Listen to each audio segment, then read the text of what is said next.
is your main skin problem, Miss Yasha? Uy, o diba?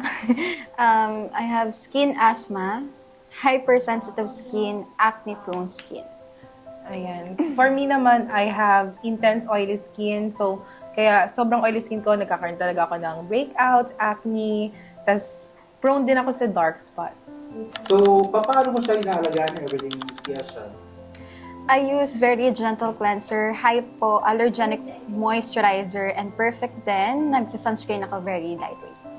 Simula nung na-experience ko yung pagkakaroon ng oily skin, ayan, nagkakaroon ng breakouts, nag-check talaga ako ng suitable na cleanser, ayan, toner, and then ginamit ko siya ng hindi agad daily kasi ko muna yung skin ko pina-heal ba, pina-rest yung skin ko para mag-work talaga yung product na gagamitin ko. I use yung mga exfoliator na product and then moisturizer at syempre nagsa-sunscreen ako daily. So, paano siya naka-affect sa everyday life mo, Miss Kim? Sa akin, simula talaga na nag-start ako magkaroon ng breakout. Syempre, nahihiya na talaga ako lumabas, ganyan. And then, nung mga nagtatry ako ng mga product, parang mas lalo pa siya naging worse kasi hindi right yung product na ginagamit ko. At ayun nga, sobrang nahiya ako and then hindi na ako confident sa... Siyempre, unang titingnan sa atin is mukha talaga, di ba? Ayan, aminin na natin sa hindi. Ayan, mukha talaga yung unang titingnan. Kaya hindi talaga ako naging confident nun. Tapos, ayan, syempre, kaka-acne and then may iwan pa yung dark spots sa face. Kaya sobrang hiyang-hiya din talaga ako lumabas nun. Ayun. Ikaw, ma'am. Ma'am Yasha. Same, nawala ng confidence, then laging nako-compare.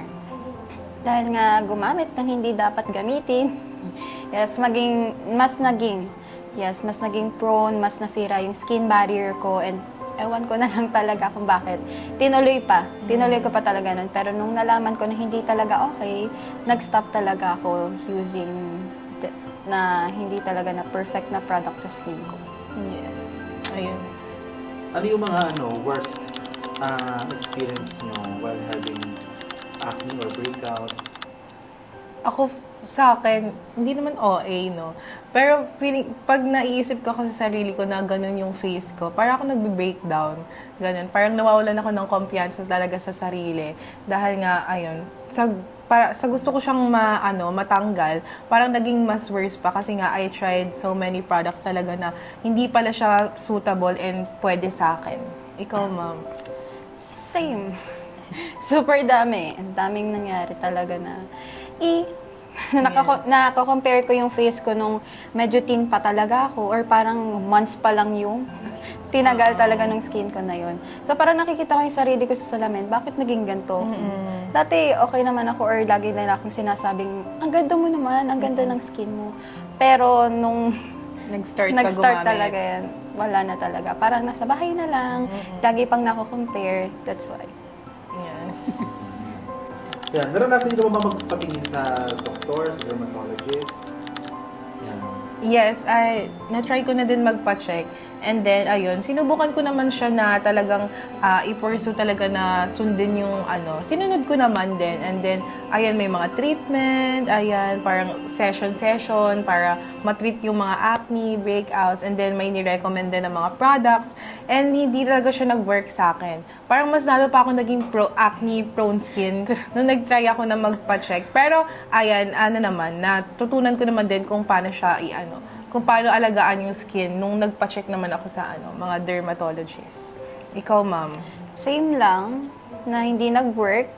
Okay naman, nalaman ko yung skin ko talaga, kung ano yung skin type ko, skin concern ko. Yes. Pero yung mga nirecommend nilang products sa akin talaga, super expensive, hindi na kinaya sa budget, tapos hindi pa nag-work sa skin ko. So, yun na lang talaga yung pagsisisi. Pero yes, thank you. Mamimili ka na lang talaga. Mamimili na lang talaga. Tsaka, pipili ka na lang talaga ng parang trust, yung ibibigay mong trust doon sa derma mo. Yun. Yan. Ano yung mga worst na ginawa niyo sa skin niyo? Yun lang. Sa akin, yung talagang parang nung ginamit ko siya, napaiyak talaga ako, Yung mga sobrang sobrang malalalang product.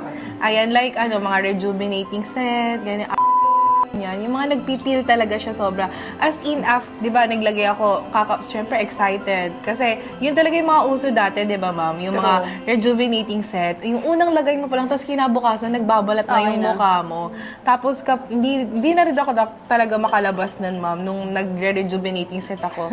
Ayan. Tapos, sobrang hapdi pa niya sa mukha. Like, parang yung dito, parang naglalakad na tosino na sa sobrang pula. Ganun talaga Natural yung, blush. natural blush siya. Pero, ayun, nung trinay ko yon, akala ko kasi kapag masakit or Okay lang. yung nagbabalat na, ganyan, maganda siya, okay na siya kasi parang nare-renew na yung skin. Hindi pala kasi patagal ng patagal, ayan, panipis ng panipis pala yung skin ko. Kaya, ayun, in-stop ko talaga siya. Ikaw, ma'am, ano ba yung mga na-try mo na product na talagang Sabihin ko ba lahat? pwede naman? Okay. So, gumamit ako ng toner na mild lang daw, hindi nagbabalat. Number one. May number Yung 1, toner number 2 talaga kasi. parang pang baby na gano'n. Yung bottle talaga ng art. Tapos, yung ate ko kasi is parang sa akin niya muna i-work yung isang product. Pag gumana sa akin, gagana din sa kanya. Yun yung mga namin. Ginawang tester. Ginawa kong tester talaga. Pero, tester. nag-work sa akin 2 days. Okay na siya. Edi tinry ni ate. Siya naman tuloy-tuloy yung paggamit niya. Pero ako, parang ayoko mahapdi. Ayoko masakit. Pero, ayun. Pero, parang patago na tinatry ko din. Ayun, sa una nag-work naman kasi. True. Pero nga, ayan, babalik at babalik. Kasi nung in-stop ko, talagang naging prone ako sa sa pagkakaroon talaga ng acne. Parang naging open talaga yung face ko na lagyan nyo to, lagyan nyo yan. Feel Parang, free. oo, tutubo sila Ganun. ng tutubo, ganun. Kaya, ayun, pinagsisisihan ko talaga na gumamit ako Safe. nun. Kaya ngayon, hindi nagagamit. So, since pag-usapan na natin yung base, since alam nyo na yung skin nyo, alam nyo na kung ano yung gagawin nyo, ano yung mga ginagawa nyo this past few weeks, months, para mag-lessen yung breakout nyo? Ako, since pa ako mag-work dito sa Clud, ayan, nakikita ko na din naman yung mga products. And then, I tried talaga yung mga products, especially yung salicylic acid, since I have acne-prone skin, oily skin. Kasi yun yung claim nung nung product talaga itself. Ayan, trinay ko siya, and then, ayan, syempre start muna ako 2 to 3 times a week, ganyan. And then, nakita ko talaga improvement. Yung pagkakaroon ko ng oily skin, ma'am, minimal na lang, and then yung acne ko, I have hormonal acne kasi, guys, lalo na pag nagkakaroon, syempre, doon talaga umuusbong yung mga breakouts, ganyan. Ayan, salicylic acid talaga is yung nakatulong sa akin. Siyempre, una cleanse ng face. After that, nag-try din ako ng toner kasi nga, tawag dito, may dark spots ako, trinay ko din Mandelic, then serum, multi-brightening complex serum is nag-work talaga siya sa akin. Kasi nga, na-brighten niya yung mga dark spot ko. Kahit yung mga matatagal na, yung past dark spot, ayan, talagang na-help niya to lighten up. Although, hindi siya sobrang dali, since matagal na nga yung spot sa face ko, ayan, need lang talaga ng consistency. And syempre, ayan, wag kalimutang mag-sunscreen din, guys. Every Kasi yun morning. talaga yung nakakadagdag or nakaka-damage ng skin natin. Kaya yun yung step-by-step ko, cleanser, toner, serum, and then yung sunscreen. Then sa morning, kasi parang basic routine lang yung ginagawa ko. Cleanser, ayan, moisturizer, tas sunscreen lang ako. Then sa gabi na ako gagamit ng mga product na nakakapag-exfoliate, kasi nga matutulog na lang ako. Ayan. So, same. I use gentle cleanser. Unang-una kong ginamit, barrier. Kasi nga, very non-active siya. So, parang pinakilala ko muna lahat ng Kumusta mga... na yung barrier mo? Okay naman po siya. Siya na lang yung talaga nag-stick talaga sa akin. Sa Sally kasi, okay din naman ako sa Sally. Pag may hormonal acne ako, I use Gluto% salicylic acid na very... Ang galing. Ang galing na lang talaga.